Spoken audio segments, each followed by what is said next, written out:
If we had to look at the ways in which women were framed on the two shows we just saw and shows in general in the 1970s, women were poorly represented on those shows. Uh, Many of the narratives focused on them taking on undercover roles, often in really sexualized situations, which you never saw with men on these shows or now for that matter. Um, the their status as women on these shows were exploited for their sexual dimensions.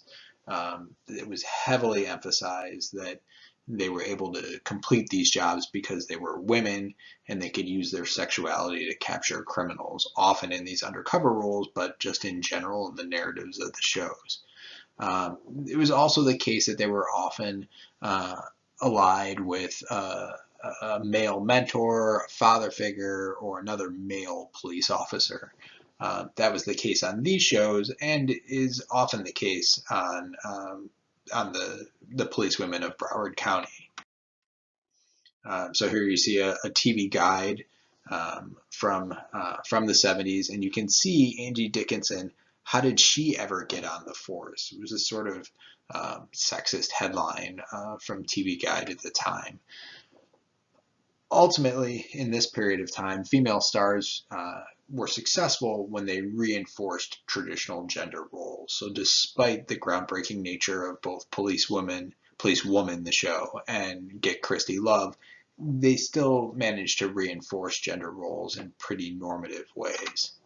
Um, the overt focus on the officers' personal lives and their heterosexual relationships were a part of the stories as much as the police work was a part of these narratives.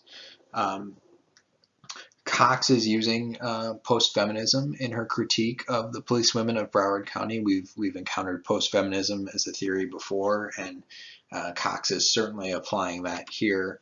Um, Ultimately, many reality programs rely on sexist stereotypes. We've talked about this before, and I think the policewomen of Broward County, despite taking the police procedural kind of show in a new direction, still manages to reinforce what we think of as heteronormative patriarchy.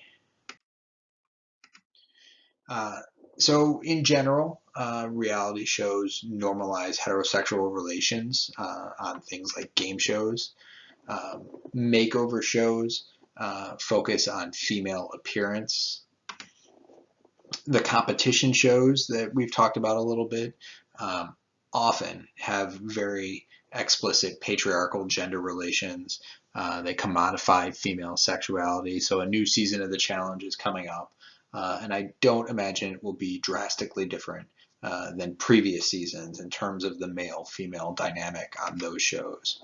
And then shows like A Wedding Story or shows that are focused on marriage or are often involved heavily in heterosexual relationships, whether it's A Wedding Story or Say Yes to the Dress. Many of those shows deal almost exclusively in heterosexual relations, though more recent shows have branched out a bit from focusing exclusively on male-female relationships.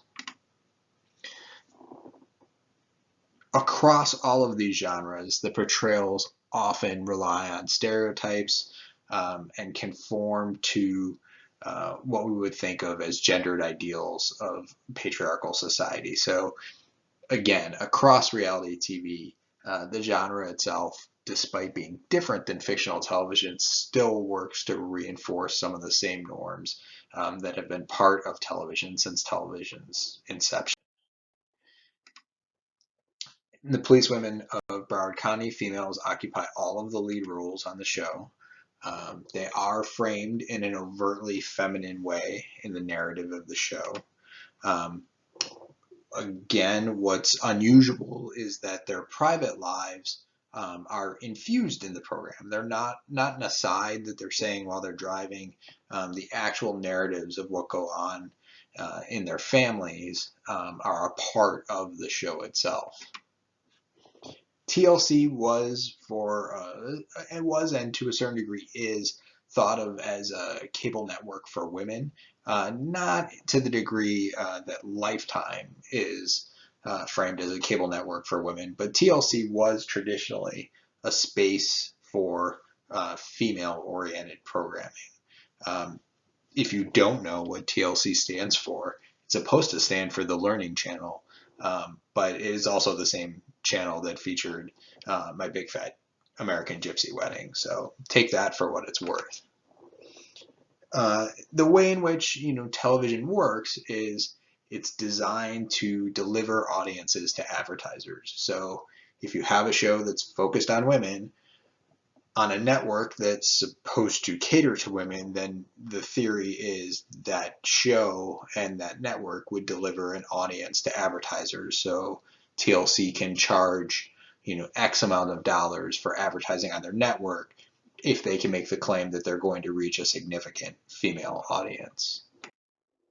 The show had some spin-offs. You can see some of them here. They were not as popular as is often the case in shows like this. The novelty wears off when you do it too frequently or have too many variations on it. So I would say the Policewomen of Broward County was the sort of flagship of these shows, and these other spin-offs were lesser versions of the original.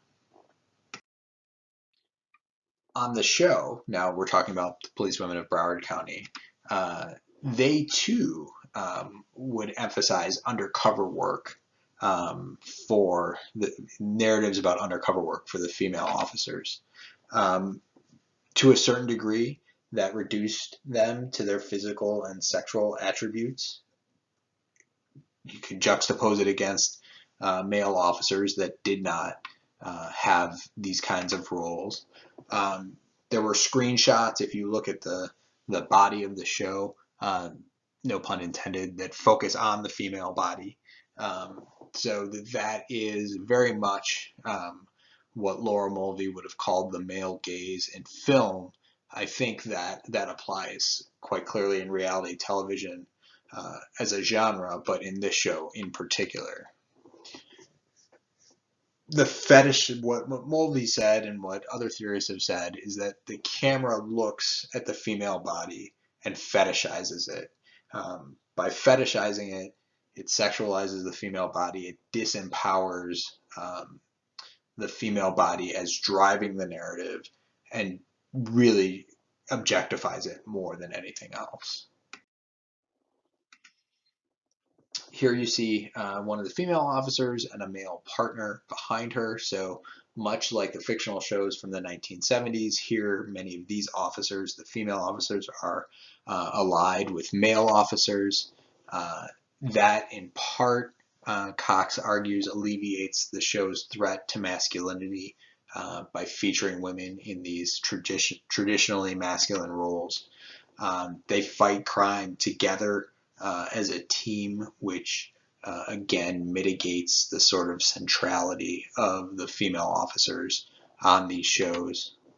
And there are instances where the male officer comes to the rescue of the female officer, not unlike many police officer situations where male and male police officers help each other.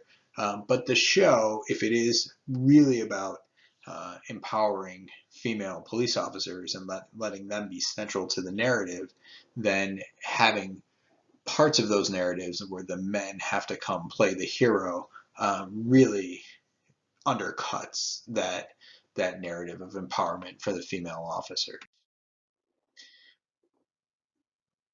Emphasizing these officers' roles as women, as mothers, traditional family roles are central to this show.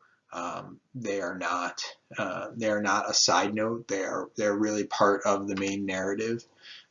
Personal relationships are emphasized on a show like this, which I would say is radically different than something like Cops. And what you hear them say, and what the show implies and explicitly states, is that they're wives and mothers first and police officers second.